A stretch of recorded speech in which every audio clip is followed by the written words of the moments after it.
Hey, Friendo, Steve here. Al Larson. And it's time once again for our golly. I can't claim that they're hot and fresh. They're more hot and fresh than those other Well, guys. that's the But, comparison. So, I don't know if Andreas Hill gave this particular pay-per-view WrestleDream 2025 a grade. But if he did, he would have had them out by now. My God, this thing happened on Saturday. It's Monday already. What the heck? let me see if ESPN has. I don't think they cover that No, shit they don't. anymore. They don't cover AEW. So, hey, They're like, we might yeah, be hey. first. All right. Well, good. I guess we are hot and fresh. We So are we're hot gonna and give you our fresh. star ratings for the Wrestle Dreams. Are we going to do a star ratings for the Jet Speed FTR match, since technically that did kind of open the main card, even though it was I didn't halfway? say it. I'll be completely honest with you. I did not even. I like started at the Jamie Hayter match. I didn't. Oh, all right. Yeah. It was Because good. I got like when you get it on YouTube, you get the entire thing. Yeah. And so like I didn't even know that started the pay-per-view Gotcha. because you get the pre-show with it. You do. So I I wish they just would started the separate that. Hayter thing. Start with Tekla losing to Jamie Hayter. Steve, what'd you give this one? I thought it was a really good match. I was surprised by the outcome, which I like. So it wasn't a foregone conclusion match, and I thought, like, the finish made sense and what they did trying to build this thing. I gave this thing 3 3/4 stars. Wow. Yeah, that was really good. It was good. I didn't go quite that high. I went 3 1/4. I thought it was really good. I thought it was pretty good. Sorry. Yeah. I can't really put my finger on it, but something felt a tad little bit off. I can't really recall what, but that's all I could say, honestly. Next up, let's talk about the Young Bucks, the 32-17 Bucks taking on Jurassic Express. This match had some really, really, really good sequences. It's probably about 3 to 5 minutes too long. I think that's one thing about a lot of the matches on this card is they could have been a bit more efficient in their use of time, considering most of them the stories being told during the course of the match. This was one of them. There were some sequences in this match that were really, really good, but I felt like there was several times where they set something up that was really good and then backed off Yeah. instead of building up to the crescendo. But the finishing sequence was fantastic. It was really good. Yeah. I gave it 4 stars. I thought all in all it was a really solid, really good match. But again, just cut a little time out of it, and maybe we're talking 4-star plus. Yeah, the character stuff that the Young Bucks are doing right now is fucking hilarious. It's highly entertaining. I agree. I think the match was a little on the bloaty side. It was a little bit on the long side, but there was some excellent wrestling. I gave it 4 stars as well. Next up, Tornado Trios match. Hurt Syndicate get the win over The Demand. What'd you give this one? I like this match a lot. I thought it was fine. I like that it only went 13 minutes and 30 seconds. That was good. Didn't feel like the most. I mean, I guess it was a consequential match in that it was like a blow off here. Well, also the winners get the shot at the Ops. On Dynamite, they're gonna have that match. Yeah. So that's good and all. But I also felt like it was a bit of a foregone conclusion that it was going to end up the way it did. I gave it 3.5 stars. I thought it was fine. Yeah, I'm not too far off. I went 3 1/4. Everything you said, I agree with. Yeah, I mean it did. It was a match that overstayed its welcome, and there was some good stuff in there. Yeah, there was. Yeah, I feel like my thing is I think I've seen everything they've done that preceded this. I didn't see anything in this that was better than any of the stuff that came before this. Yeah. Next up for the TNT title, Mark Briscoe challenging and losing to Kyle Fletcher.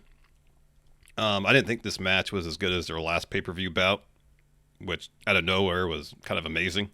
This match was still very, very good. Again, probably could have shaved 5 minutes from it and would have benefited the match. All the kickouts, the finishers, I thought were pretty well executed. I think I landed on 4 1/4 for this one. It's really good. 2 really great wrestlers, and they put on a really good match. You and I are complete alignment on this one. I also gave it 4 1/4. I agree with you. It wasn't as good as their other one, but there are multiple other matches. Yeah. But dude, Mark Briscoe is so good. Kyle Fletcher is so good.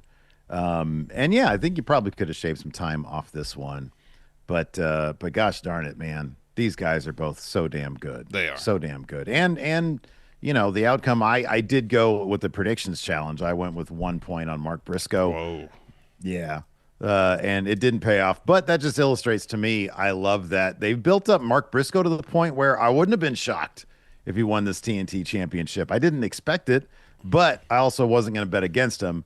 It did sort of play out the way I figured, though. The one time I do bet on him is the one time he lets me down. Well, because every other time I bet against him and he ends up winning. So that whole MJF win really threw me off. it did. It did. Don't know what to apparently. think anymore about the Mark Briscoe, but I do think that he's a terrific wrestler, especially at his age. It's wild. Yeah.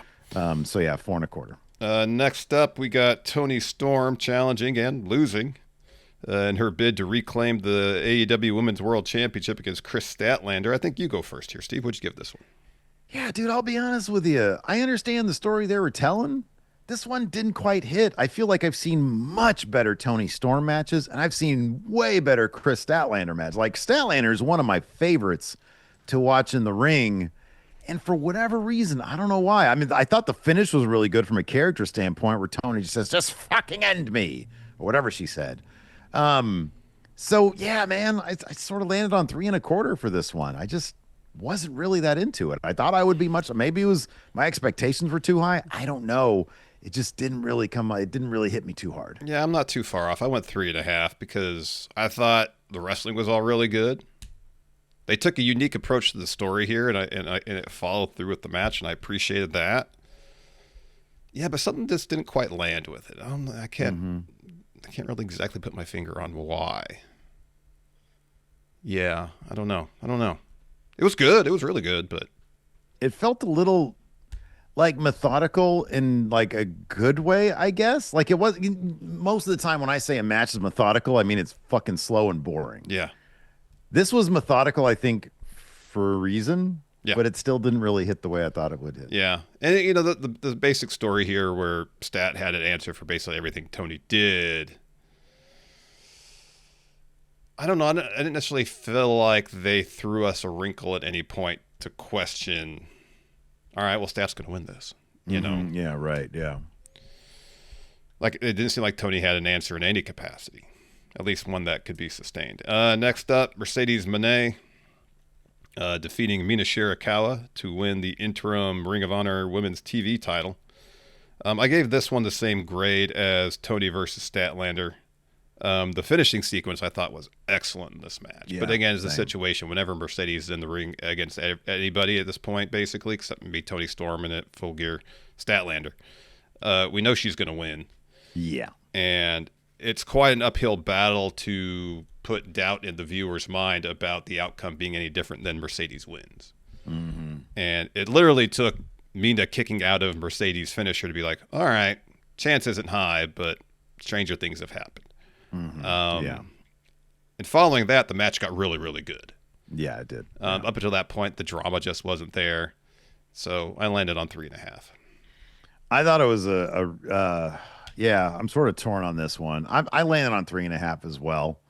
If the outcome was a bit more in doubt, I probably would have gone 3.75. I mean, it was an open challenge. There's no story going into it, besides Mercedes just collecting titles. But yeah, as soon as Mina shows up, it's like, oh shit, Mina's about to drop that title. Yep. All right, probably going to pick up the women's tag titles with Toni Storm now. Yeah. But yeah, what did I say? 3.5? Yeah, 3.5 sounds right. Yeah. Let's talk the tag team championship match. Brodito successfully retaining against Takeshita and Okada. What'd you give this one? So it was a long match, but it was an excellent one. And it was punctuated by my favorite moment of the entire show. Okada can do no wrong right now. I gave this 4.5 stars. I thought it was excellent.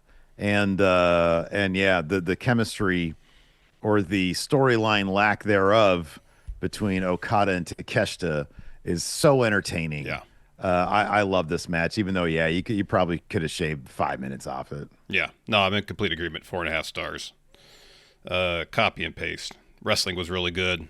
Most interesting kind of story and character dynamics was going on in this match. All the stuff between Okada and Takeshita. Like, Okada could stand there with the most neutral expression on his face, and it speaks, like, volumes. Like, he just knows how to do that. And it's so wildly entertaining. It's so good. It is. Yeah, it is. Next up, Samoa Joe challenging Hangman Page for the AEW Men's World Championship. Hangman gets the win. Much like the story going into this match just felt a little undercooked. It felt 19 minutes. It was 19 minutes long, and it felt short. That doesn't rarely happen. Yeah, right. You know, so many of these other matches felt long. This was a long match that somehow felt short. Well, comparatively speaking, like the two that, bookended it were 20 minutes plus, nearing both of them nearly a half hour long. Yeah, right. Yeah. I mean, if you told me based on my viewing experience, how long was this match? I don't know, 15 minutes. I said like 12. It felt like a 12-minute match. Yeah, it just didn't feel like there was a whole lot going on with it. Maybe they're going to have another match, probably on an episode of Dynamite. I don't think it's going to be a pay-per-view match. Where Joe's going to put Hangman in positions where Hangman has to question the man he is at this point. Because that's where the interesting stuff comes from, especially with Hangman. I mean, Hangman puts on good matches, sometimes really excellent matches. I thought it was one with Kyle Fletcher, even though outcome wasn't in doubt. Not much of a story there. The match was awesome. It was a battle of attrition. They went to war. Yeah. This didn't feel that way.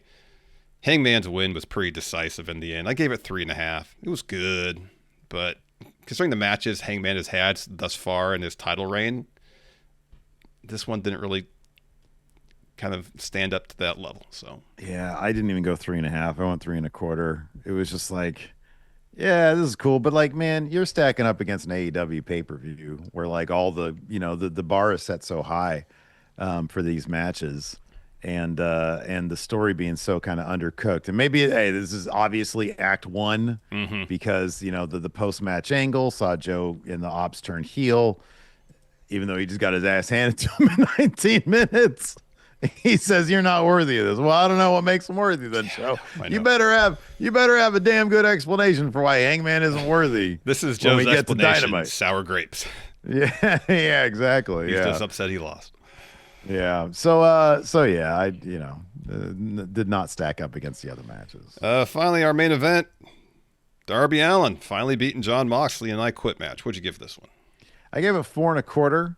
I thought it was wildly entertaining. I thought Mox, is doing, for me personally, probably my favorite work of his, at least his AEW run. And yeah, I thought, the match was structured a bit. I mean, it's a Darby match where he just enjoys getting his ass handed to him. And then he comes alive at the end. We had old Sting show up. I thought it was super entertaining shit. They didn't even go that hardcore with the hardcore stuff. I mentioned this on our WrestleDream review, which is available right now over at youtube.com/Stephen Larson, that the worst of it for me was the fingernail spot where Mox was clearly and obviously viciously sticking those skewers underneath the fingernails. Full bore, Larson, full bore. No, we just see any fingernails pop off, so. That's what it would take, huh? Yeah, that would take for me for my skin to crawl, yeah. Yeah, but 4.25. I thought it was a really fun, entertaining match. I'm not too far off from you. I went 4 stars. I just thought if Darby got the win here, I know it was great having Sting back. That was awesome. They could have milked that finish just a little bit more. I get it. At the end of the day, Mox is all bluster. We've seen him tap out super quick before, but even in those moments, I feel like there's a bit more drama just in terms of how it was presented to us. And this was just presented so matter-of-factly, where ref just calls for the bell. We don't hear Mox cry out. Well, yeah, that's another thing, dude. It's like, I agree with you in terms of like milking that, but also he did such a great job through the entire match of talking, of performing as a character. Come on, man. You got it. All these people here. Come on. All right, fine. I'm going to kill him. That's it. I'm going to kill him. And we didn't get to hear him say anything when he said the whole point of the match is to say the damn words like quit. And we didn't get to hear that. So that's disappointing. It was. Yeah. Give us some drama in the moment. Realize that Mox is on the verge, maybe losing everything. And have him express it in how he says, I quit. I think they probably could have raised the stakes of the match too if you'd have had the Death Riders kind of doubt Mox going into it, or at least be like, like kind of like they did with Seth and the Vision. If you don't win this, if you say I quit, you're not just quitting the match, you're quitting on us. Yep. But they didn't really go in that direction. I feel like they, maybe they just didn't want to blow their nut right now on that particular story beat, Could be. So anyways, yeah, there you go. There's our star ratings for WrestleDream 2025. Let us know what yours are in the comments below. Thanks everybody for tuning in. We appreciate it. See you guys around. Goodbye.